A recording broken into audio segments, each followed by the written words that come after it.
Now this is Hollywood Unlocked. Yo, it's Hollywood Unlocked Uncensored. I'm Jason Lee. I'm Melissa Ford, aka the Curve Queen. Yo, it's DJ Damage. All right, so if you're listening to us at home on iTunes, that's great. But you could also watch us on YouTube, listen to us on iHeart, Google Play, and Spotify. We everywhere. And you know this, man. We're everywhere. But we thank everybody for all of your kind words. People have been all in the comments flooding them with positivity after I had said that, you know, I had read one negative comment that set me on edge. So we just want to say we love all of you. Oh, that's so sweet. Thanks, guys. Do it for the people. For talking him off the ledge. Yeah, but we're taking next week completely off because I need to go on vacation. I'm now going to vacation. Where are you going? Where are you going? To my living room. You're already there. No, I'm not. Right now, I am in my kitchen. But I will say that I'm celebrating my COVID-19 antibody test. I was live on Hollywood Unlocked with my doctor, revealed my results, the testing, everything came back negative. So I've started a whole detox. All my stuff came in from Amazon, and I'm going to take a week to just relax. Why not, man? It's time to focus on you. Get your body right, get your health right, but the vacation to your living room is hilarious. Yeah, seriously. I've been talking to all my girls about going on, once this is over, girls trip. Where are we going? I don't fucking care. We're anywhere we've got to get on a plane and we clap when we land. That's all I want right now. I want to finally go to an island. What island do y'all suggest? I think that's where I'm going to step out. Don't say the Dominican. St. Lucia. I actually was in the process of going to, was it St. Lucia or St. Thomas? One of the saints. I was going to go. They're so different. Well, one of our producers who produces on Wild and Out, she had invited me over there to the island. I was going to go. And, you know, our friend, Frank, is in the Turks and Caicos, which is just, I'm looking at his Snapchat, so mad that he is celebrating, you know, every day, waking up in a tropical location. But we're planning a all-male trip somewhere when this is over. Me and my friend Brian in New York. It's going to be 30 men in one house. Why? Because we're just going to like... That shit, that doesn't sound appealing to me. Why would you want to... Sounds smelly. Jason, even as a gay man, why would you want to be in a house with 30 men? No, I mean, it's not that like I want to be in the house with them. It's just that's how we're going to travel. We're going to get one house. But knowing me, I'll probably get my own house and then they'll have a house. Mm-hmm. No, Jason, can you imagine Jason in a house with 30 dudes? Yeah, like, but I don't even see it happening. No, but it's like speed dating for him. No, but it's not. No, it ain't that type of situation. This is like 30 friends, 30 male friends. I've said no couples. I don't want to deal with couples, but they're already starting to arrange couples. I'm like, all right now. But I do think, I do want to go and just, you know, explore with groups of people. And the number 30 just came up. So, damn. Maybe 15. Yeah, 30 is a lot. Like that's 30 is a fucking school trip. Like, no, it's just too much. Too much. Whittle it down to 12 to 15. But Damage, in terms of islands, I mean, you know what I would say? I would say Jamaica. Jamaica. I would say Jamaica. I've spent so much time going to Jamaica. I used to shoot all my calendars there. I shot tons of magazine covers there. I love Jamaica. I would have a routine every time I got off the plane. I would just look for that roadside stand. You kind of have to have an eye for that, you know, finding that perfect roadside stand. And I would get some oxtail and festival and some plantains and rice and peas and Jamaica, here we come, baby. I'm going. I love it. Jamaica's it. Well, I've never been there, but hopefully one day I can go there. But I do plan when I get out of here. Thailand is my first stop. Bali is my second stop. I'm taking 2 weeks to myself. One thing I have been doing every day in this whole coronavirus quarantine, is I've been praying. You know, we all say a prayer, oh, thank you, God, or praying, you know, whatever. But sometimes when I pray, my prayers would get distracted by all the noise in my head. I am completely at a standstill with life right now. And so for the first time the other day, my prayer actually got through. So I've been like just praying and detoxing and drinking tons of water. Shout out to Essentia, who sent me like 6 big ass boxes of water. Yeah, I'm just, I'm chilling. But this is today's guest, Karen Bass. She's a congresswoman here in Southern California, a Black woman up in the House, literally in the House. This is the first politician that we've interviewed, right? I think so. Well, I missed, a really big gap during my accident, so I'm not That's sure. okay. We talked a Yeah, lot about because B2K. We didn't talk yeah, about politics, okay? got it. Okay. But we just Hollywood Unlocked and myself just got a phone so we can hear directly from our fans. And I want to just put it out here now. I'm going to put the number at the bottom so that way if you have questions on how to get involved in politics, or if you just want to stay in touch with politics, or you want to get in touch with her office, you can text politics, the word politics, to the number below. And if you want to keep in touch with me, Damage, and Melissa, or give us ideas or feedback, don't be texting no craziness. You could text the word show and I'll get it, and I'm going to sort you guys all out, and us three will figure out what to do with your phone number. Hit us So up. and I text people, so if you get a text from me, don't be mad because you sent me your number. So anyway, with everything going on in the government, I know there's a lot of confusion. If you're drinking bleach, please stop. I know the president suggested that we could ingest bleach as a way of killing the coronavirus. I need to talk to her. I have questions, and she's a former healthcare worker, so I'm sure we have a lot of stories and want to hear what her thoughts are on people on the front line. So, welcome, Karen Bass. Welcome to the show. Thank you. Thanks for having me on. We're located here in Southern California, but I was bummed to find out I'm not in your district. I'm here in Hollywood, and they're Beverly Hills in the Valley. Well, I used to represent Hollywood, but when they did redistricting, they booted me out. No. Oh, that's horrible. Shame on all these horrible people in my neighborhood. I've, Congresswoman Karen Bass, you've been in the House for 5 terms. This is your 5th term, correct? Yes, it's hard for me to believe it's 10 years. It feels like it's about 3. Really? Mm-hmm. Well, under this, doesn't feel like 10 years. Yeah, well, under this presidency, I would have thought it felt like 50 at this point. Well, look, the last 3 years, yes, it has felt like 50. That's for sure. It's just been, but look, I'm focused on the fact that it's 193 days. Right. Until we're able to vote again. Until we can end this nightmare. So wait, Melissa, before we get into it, first we want to say we really do appreciate your time and you coming on the show. We've interviewed a lot of celebrities. You are the actual first politician we've ever had on our show. And I know you're such a respected woman here in the city of Los Angeles. So I just want to welcome you to the show. And we're excited to have you. So go ahead, Melissa. Thank you. Yeah, we've been talking endlessly about getting you on the show. I know that I've seen your name on the list of hopefuls for the last maybe 6 months or something. We've been hoping that hoping we were going to get you. So we're really excited about this happening. So a lot of people have just a lot of confusion as it relates to the upcoming election. We actually debated this on the show as to whether or not or what the circumstances would be that an election wouldn't take place this year. Can you enlighten the audience as to what circumstances an election wouldn't take place? Well, there really are no circumstances that an election wouldn't take place. And it's going to be really interesting because even though 1 minute he thinks he controls everything and then he doesn't control, he's a mess. But really, the only folks that could change the election would be the governors. But by the Constitution says we have to vote for a president on the first Tuesday in November. But the interesting thing is that let's just say whatever, and it didn't happen. He has to leave on January 20th. Him and his buddy have to leave. And if they don't leave and get evicted, then Speaker Pelosi becomes the president.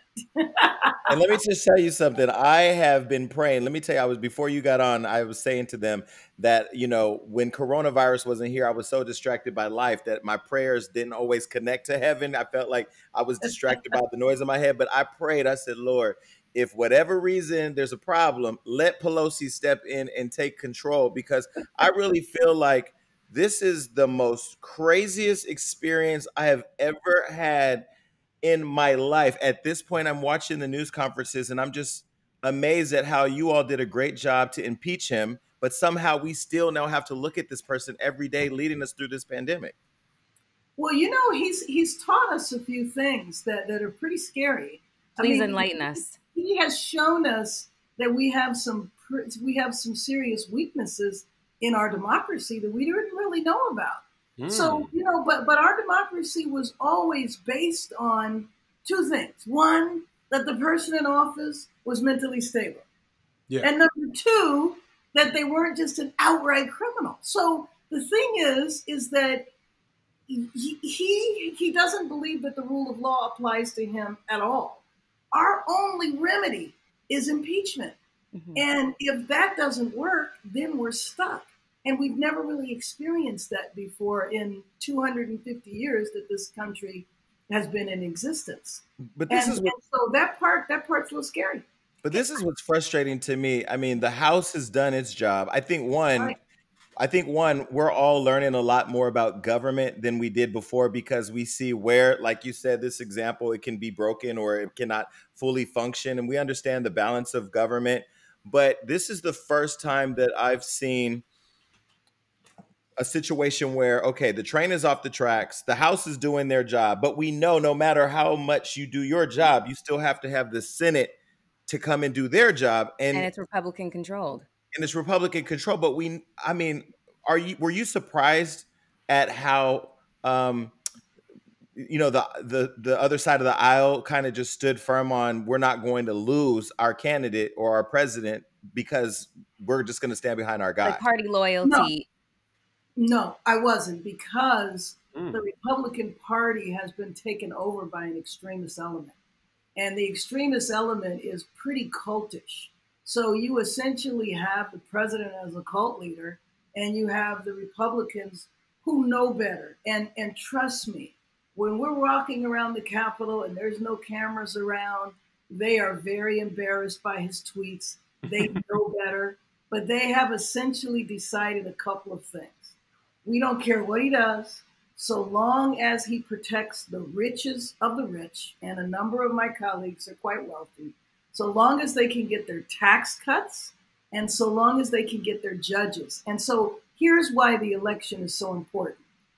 If we don't fix this year, we are screwed for 2 generations, okay? You guys, your kids, and your grandkids. And the reason why is because they've just decided they're just going to confirm judges. So we can have the best policies in the world. You can have Democrats control everything, the presidency, the Senate, and the House.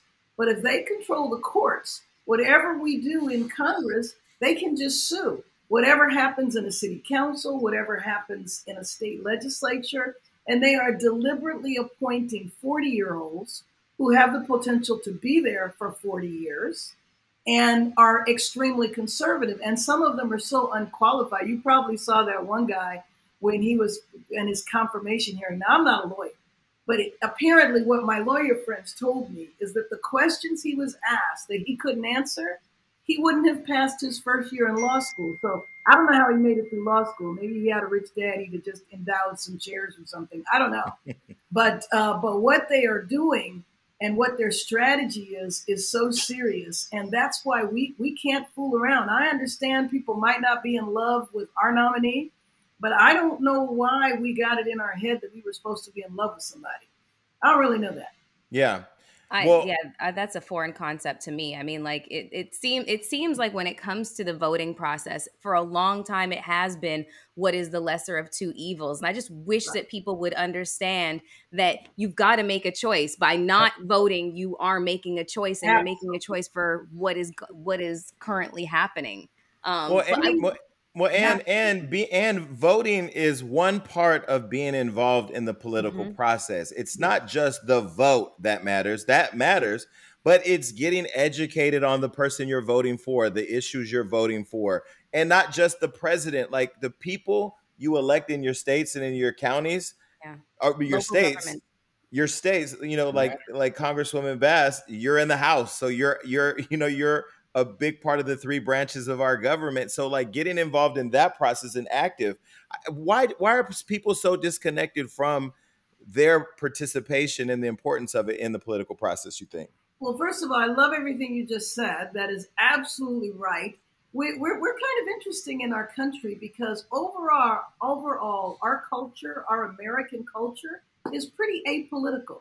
We know everything about sports teams and celebrities, but if you ask people who their congressperson is, see, you knew I didn't represent you. you're already, miles ahead of the average person. And I do, as part of being in Congress, I do town halls all the time. Well, now, of course, I have to do them virtually, but I do town halls, and I will tell you that I spend the first half of my town hall explaining that I'm not in city council. And that I understand the traffic is bad, the dogs are barking, and all that stuff, but actually I'm in Congress. And some people say, well, it's because they don't teach civics in high school. Well, I don't know who remembers what they were taught in high school. That's not the reason. It's because our culture does not really promote involvement. And so you're so right in saying voting is just one piece. People need to know who their elected officials are, and they need to interact with them. I just did this town hall virtually a couple of hours ago talking about the epidemic, but talking about it and hearing the voices of people who are in prison and jails because they're sitting ducks. You can't do social distancing in a prison, and you don't even have proper hygiene in a prison. And so we were listening to their voices, and we were asking them, tell us what you want us to do in Congress. That's the way it should work. The people that vote for me are the ones that should tell me what they want me to see, what they want to see me do. That's why I reach out all the time. But I do have to reach out because they don't automatically reach out to me. But let me give you an example. Literally, as we're sitting here talking, I just got a text message from a friend of mine's girlfriend who's he's incarcerated in a prison in Kansas. I've been calling Laura Kelly's office, the governor there, for the last 3 months, very privately, trying to just understand how a person could be in prison for 8 years for 1 pound of marijuana, first time offender. And I know she's talked big on reform, and now with COVID-19 and the fact that, there was video that came out of there where the prison is going through a big riot, and people are getting it. He just said right now, 20 people in his unit just got it. What does it take and where does the conversation exist where real prison reform can be a priority, especially in times like this? Well, see, that's one of the things that was just so maddening. We actually were making some headway with prison reform and criminal justice reform in general. We were making headway. But now, because of the epidemic, why on earth would you have people sitting in jail for traffic violations or parole violations because they missed an appointment, or the person that you're talking about, or pregnant women, or children? So now is the time we really need to release people. And so one of my hats in Congress is chairing the Congressional Black Caucus. And so we're fighting for early release of people. And, you have some prisons where it's not just the inmates, it's the guards that are getting sick as well. Yeah, that's what he said. He said the guards. Yeah, he said the guards had it too. He said the guards and the inmates are getting it. Wow. Right. And that's where they get it from, because the guards are going in and out of the prison. So what was the solution? To cut off visitation, to put people on lockdown. That's craziness. And so they need to release folks. So I've really been struggling over this because even some of my most liberal Democratic colleagues, they all understand nursing homes, but for some reason, they're not feeling the prison issue. That's why we did this town hall. Well, it's because none of them have filled out a form to go and visit somebody in prison. It impacts our people. And the frustrating part to me is that every person I find myself talking to about the situation is not like me, lacks empathy for the situation. Not even lacks empathy. They just don't. We're not having the same conversation because we're not coming from the same place. Absolutely. Right. So what can we do? Like, what can me, Jason, Melissa Damage, Hollywood Unlocked, what can we do to support you, Auntie Maxine, AOC, Pelosi, those of you who are in there really, like, I feel like fighting for the underdog. What can we do to help personally and from our platform? Well, let me just tell you a tremendous amount. So amplifying the issue, getting this story in mainstream media, social media, all the different platforms. I was so desperate a couple of weeks ago. I'm like, we need some celebrities to come out and say something. So I started, I didn't necessarily have personal contact, but anyway, I eventually got to LL Cool J. And I saw that on your Twitter. I saw that.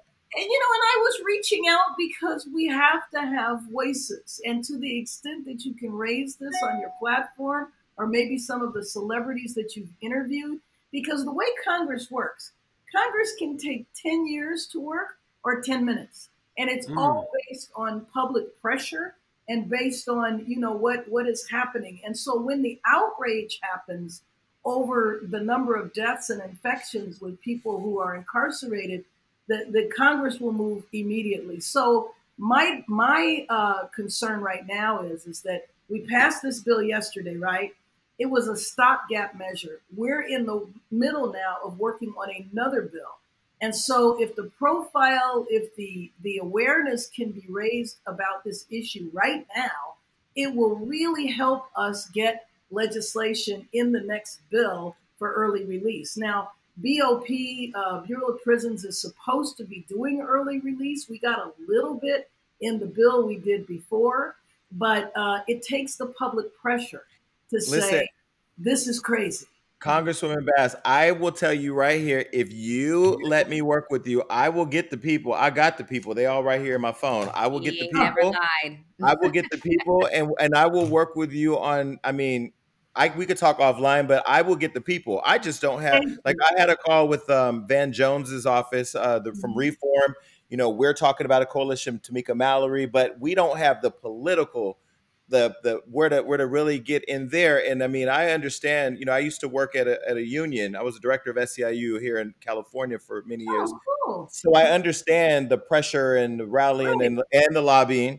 But yeah, I would love to work with you because it's an important issue. I would really deeply appreciate that. And, you know, the real deal is this is life and death. This is absolute life and death. I wish, as a matter of fact, the call that we did was live streamed.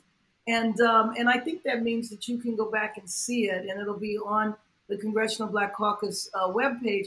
We even had somebody call us from inside and talk to us, but we had family, you know, on, and people who were told, and listen to this, there are a number of people that the Bureau of Prisons said they were going to release, got people all ready to release, and then canceled it for no reason. And we don't know why they canceled. Why they didn't give a reason? No reason given? No, they didn't give a reason. No, they just told them. Can you imagine that? I mean, this one woman came on in tears talking about her father, who had been told he was going to be released, got all ready to leave, you know, multiple health problems, age, and all that. And then they just yanked it from him. They just pulled the rug right out from under him. I would deeply appreciate working with you. Okay, no, we're going to follow up right after this and make something happen. I think if we could have a town hall with some folks who have mega power influence on social media and draw thousands and thousands of people in, I mean, I would love to be a part of that. So you talked about the call that you were just on regarding the whole COVID-19 and everything. You were a healthcare worker. I worked with healthcare workers. What are your thoughts on PPE and people's access to staying safe, you know, the things that help them stay safe on the front line? Well, it gives me flashbacks because I worked at LA County emergency room at the beginning of the AIDS crisis. And we didn't know where it was coming from. We didn't know anything. We didn't wear gloves at all to draw blood or do any of that. That came years later. And so I have tremendous empathy for the people that work there. We would go to work every day and we wouldn't know whether or not, you know, we would get infected. In those days, if we got infected, it was an immediate death sentence. That was it. It was over. And so I empathize for them. But here we are, the United States of America, the richest country in the history of the world, and 50,000 people are dead today because the man in charge ignored it and said it was going to go away mysteriously. It was going to get warm. I mean, even yesterday he said, well, you know, in hot weather, it'll go away. Mm-hmm. And Singapore, which apparently is extremely hot and humid, is having a raging resurgence of the infection. Science has no role to play in this administration. And so there is just no reason to be in the situation that we're in right now. We couldn't produce protective equipment for people. We couldn't produce tests. We couldn't build respirators. This is just inexcusable. He will Congresswoman, go down. He wanted to be remembered in history. Just think of some of the atrocities that have taken place in this administration. Locking children up in cages, taking them away from their parents for political reasons. Now he's exporting COVID to Central America. I'm sure you've heard that. He's deporting people with COVID to Central America where they don't have the health system that we have. wow. You remember when Bush was in, the last Bush, and we thought he was like not very intelligent. And, we'll take. I was laureate. Congressman, I was actually going to ask you about that because a lot of people, you know, whenever a new president comes into office, he's compared to his predecessors. And a lot of times when Trump first began, first started this term, he was compared to Nixon a lot. Wow. You would know something about that, like what are your thoughts about the comparisons made towards between Trump and Nixon? Because I mean, no comparison. I mean, Nixon, I didn't agree with him, of course, but Nixon was educated. He knew what he was doing. Now, he got into some mental health issues at the end, but he didn't begin that way. And so did Reagan. I mean, Reagan went into Alzheimer's, during his second term. But there is just no comparison to this guy. And is there any clue what the office is? I mean, Nixon had been in office for many years. He has no clue what the role of an elected official is. So a lot of people have suspicion that he has dementia or like early onset Alzheimer's, because sometimes he sounds, a little loopy. I mean, we think that it's, him being, insidious and manipulative and, doing what he does best, stirring up his cult and whatnot. But sometimes he sounds like he's having like a mini stroke. Like, has there been whispers behind the scenes that he's 2 sandwiches short of a picnic? She said absolutely. Yeah. Yes, there has been. And I will tell you that there were also whispers. You remember when he disappeared for a minute? They couldn't find him. And most people think that he, especially the reporters, believe that he had a heart attack. But I have just believed that he was not well. I believed that from the very beginning. During the campaign, I did a change.org petition because I was so angry with mental health professionals that they weren't saying anything. Here you had somebody that had obvious problems, was obviously not well, and I thought they should have come forward and said something, and they didn't.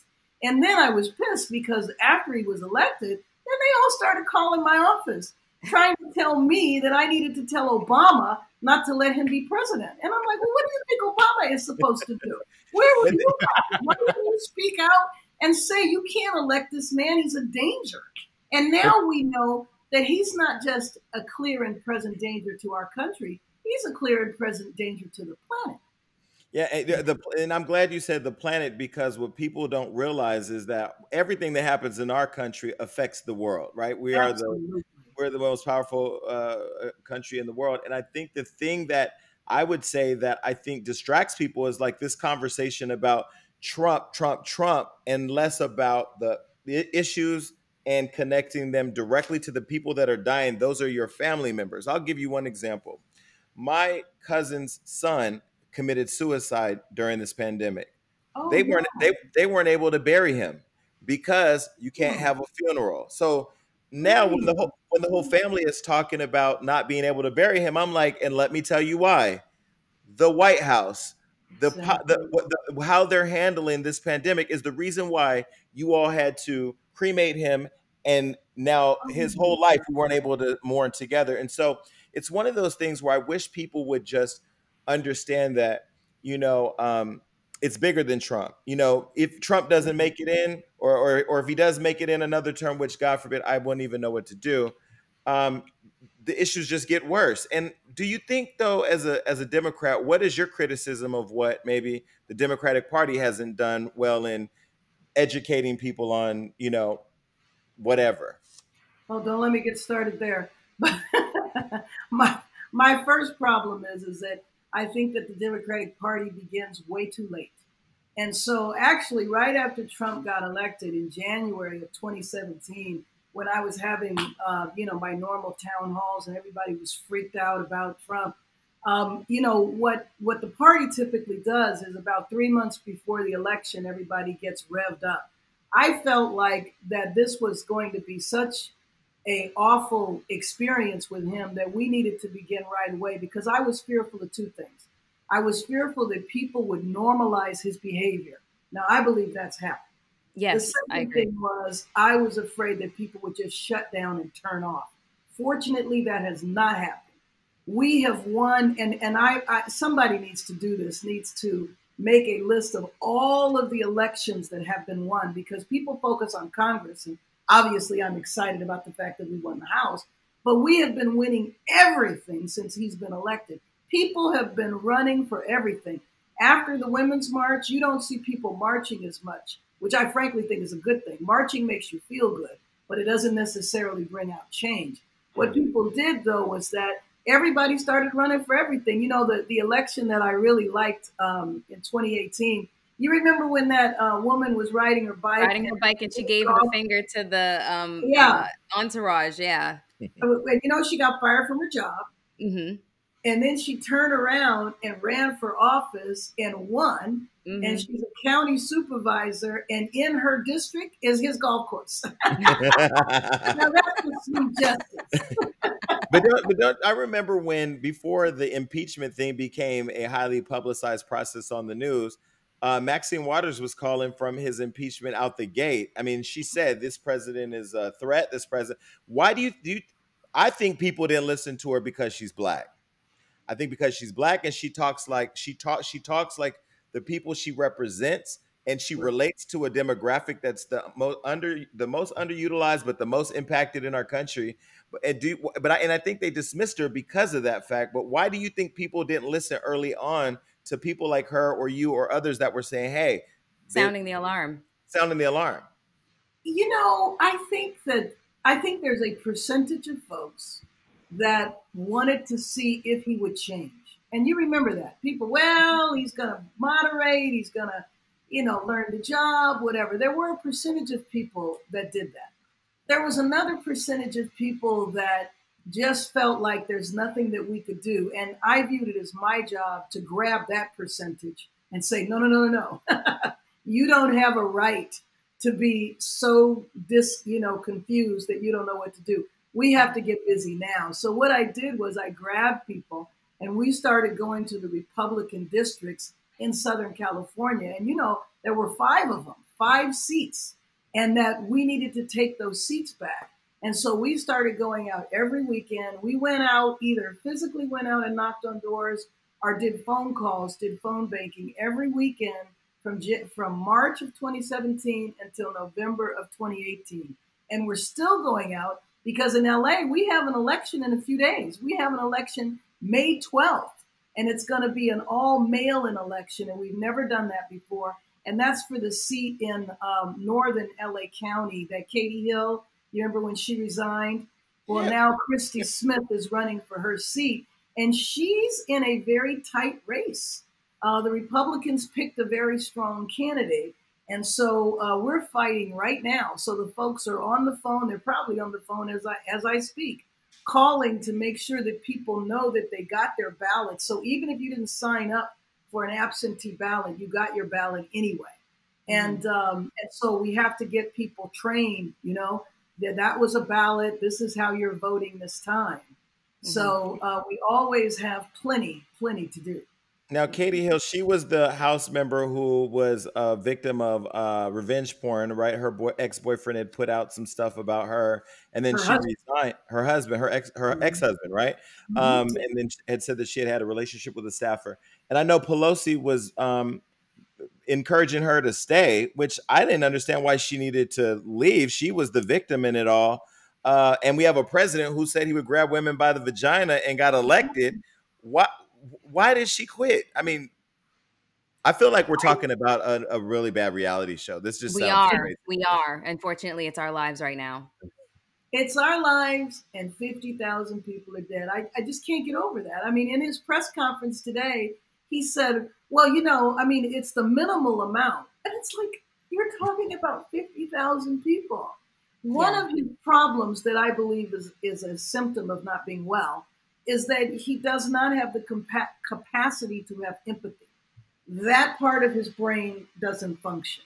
It's either that or it's narcissistic personality disorder, which he's probably had his entire life of entitlement and, you know, draft dodging and whatnot. So, you know, like I'm not at this point, I'm not shocked by anything. I'm shocked that we actually still are tuning into these press briefings because this is really his campaign trail right now. And he's, you know, riling up his cult to now be protesting, you know, the stay at home order. Like I think he's masterful at being able to flip the script constantly. That's something nobody can take away from him. Go ahead.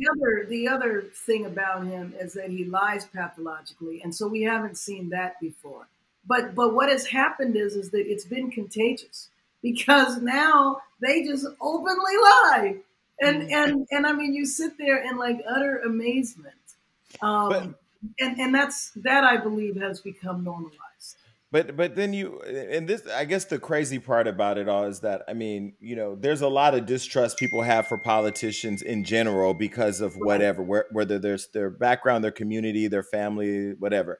Again, I just feel like people have to know the elected officials that they put in to speak on their behalf in the House, in the Senate, to be able to keep balance of power. So that way we don't have this runaway cop, you know, on the job. And I will say that, what was it? Oh, this state, I'm so proud of our governor. I'm proud of the work that he's doing. I love how he's communicating. He always worked well with the unions when he was mayor in San Francisco. But I think he's doing a great job of communicating. What do you think about how our state has been handling the crisis in New York as well? I mean, I don't know about their mayor, but their governor's doing well too.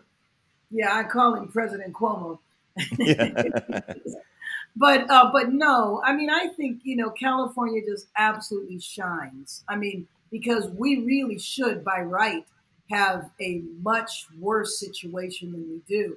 But because, you know, the governor jumped on it, because we have strong mayors that jumped on it right away, I think we're in very good shape. And I will tell you that, you know, one thing I've learned about being in Congress, I've learned a lot about the country.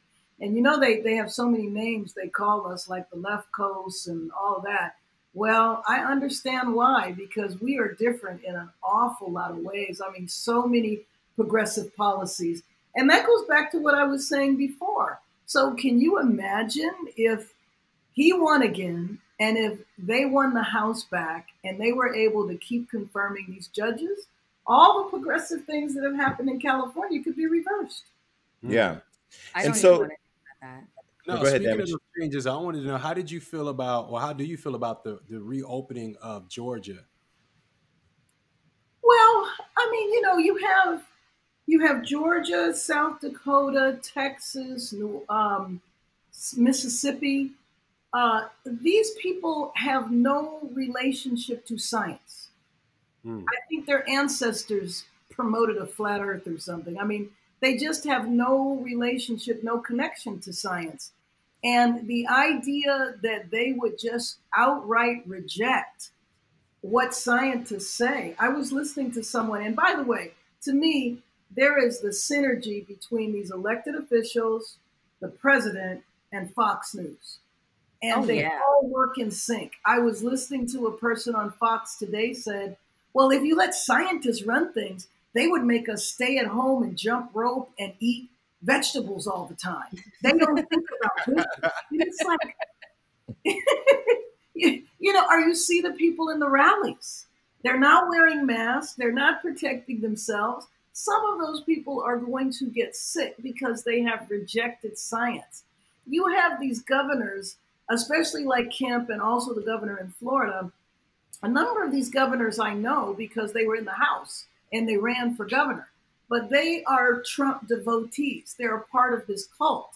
And so they basically are going along. And what they don't understand is that he'll turn around and throw them under the bus in 30 seconds. So he did it to the governor of Georgia, you know, he was supporting him and then somebody told him otherwise and he just threw him totally under the bus. Wow. And so why you would be devoted to somebody that has a track record of being devoted to no one except for themselves is beyond me. A chair of the U.S. House of Foreign Affairs. You're still there? Yes, I chair the subcommittee on Africa. Okay, the subcommittee on Africa. Now, let me ask a question just in terms of foreign affairs. So we all know that out of nowhere, he went and killed the #2 guy in Iran. Didn't seek congressional support. Don't know how we funded that.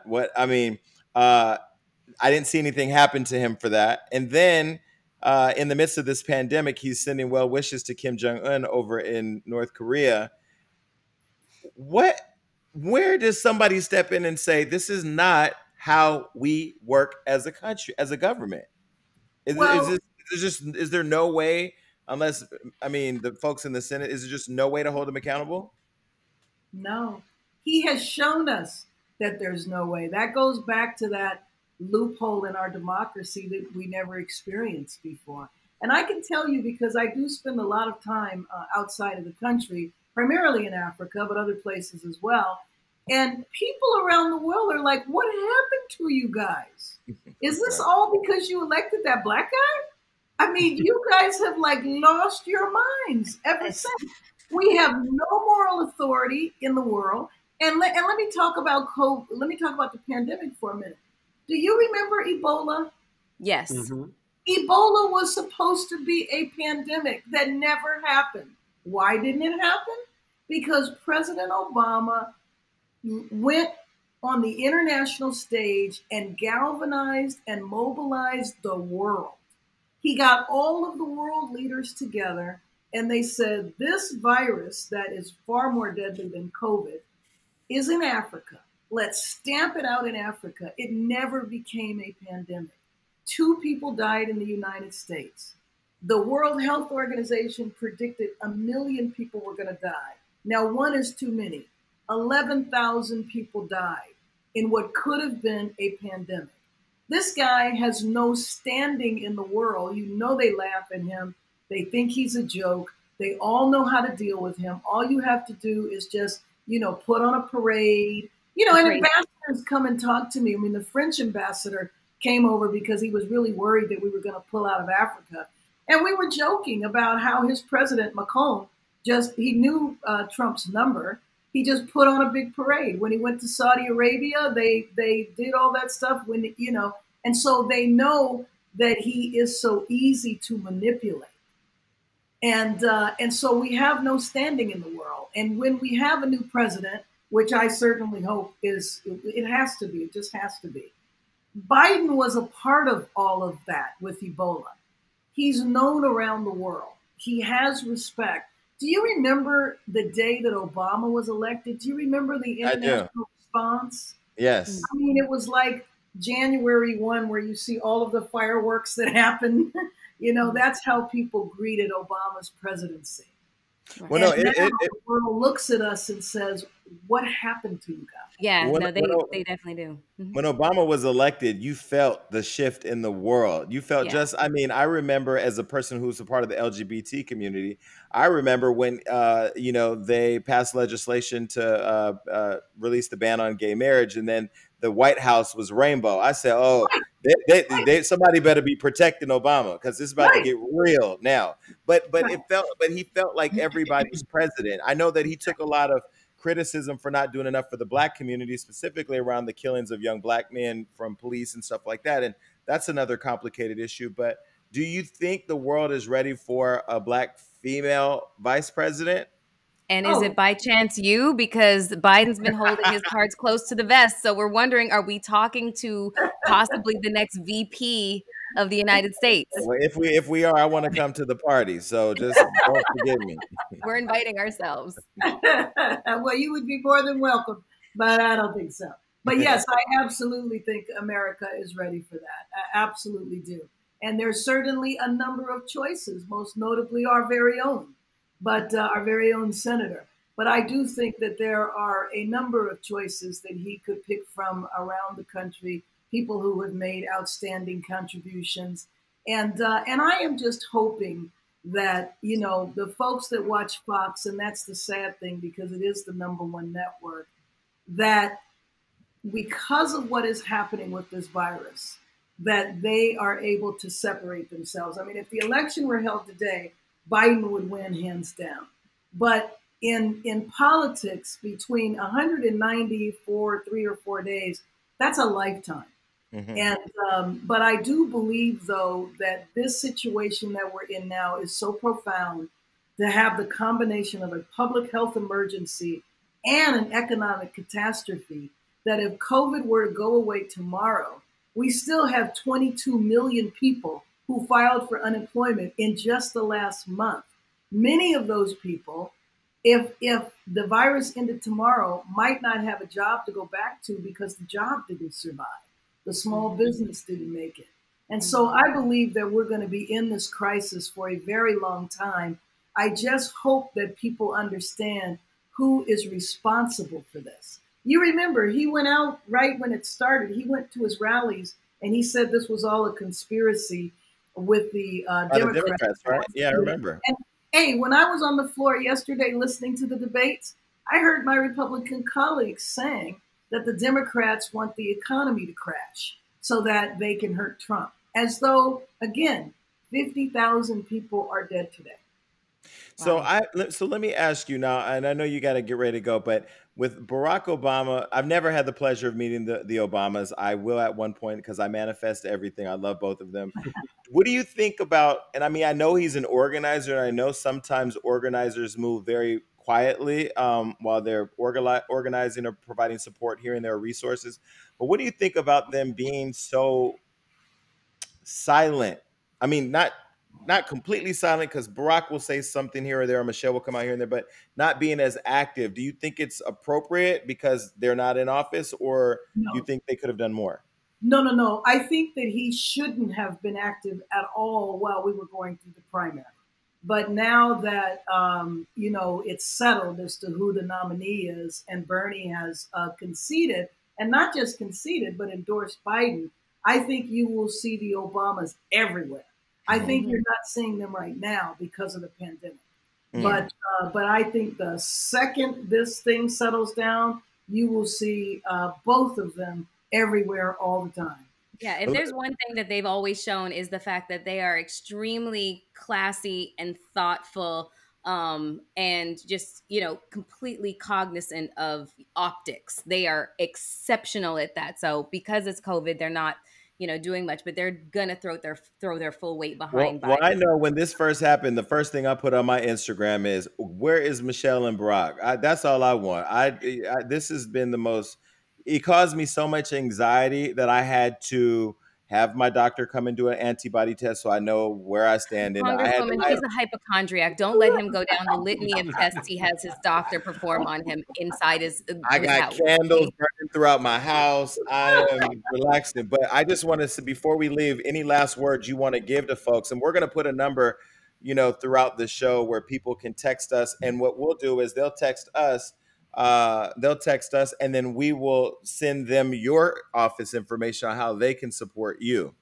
Well, first of all, let me just tell you that I have just really enjoyed being with you. I am honored that you reached out and wanted me on the show. Let me just mention, everybody's at home, sheltering in place. No excuse not to fill out your census form.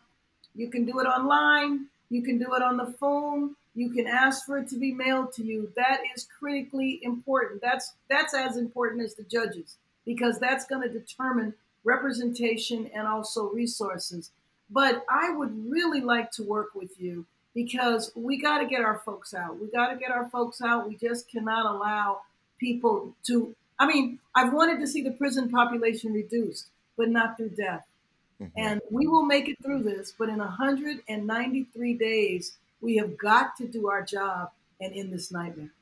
Oh, I'm going to be in touch almost immediately. I have some ideas, and whatever I can do to help, you got me. But thank you so much for taking time to talk to us. It's my pleasure. Thank you. Okay, thank you. Okay. Bye. Bye. What up, YouTube? Thank you for watching this reckless show. Yeah, and hit that subscribe button, and don't forget to hit the notification bell. And also don't forget to share and leave a comment, because we are reading.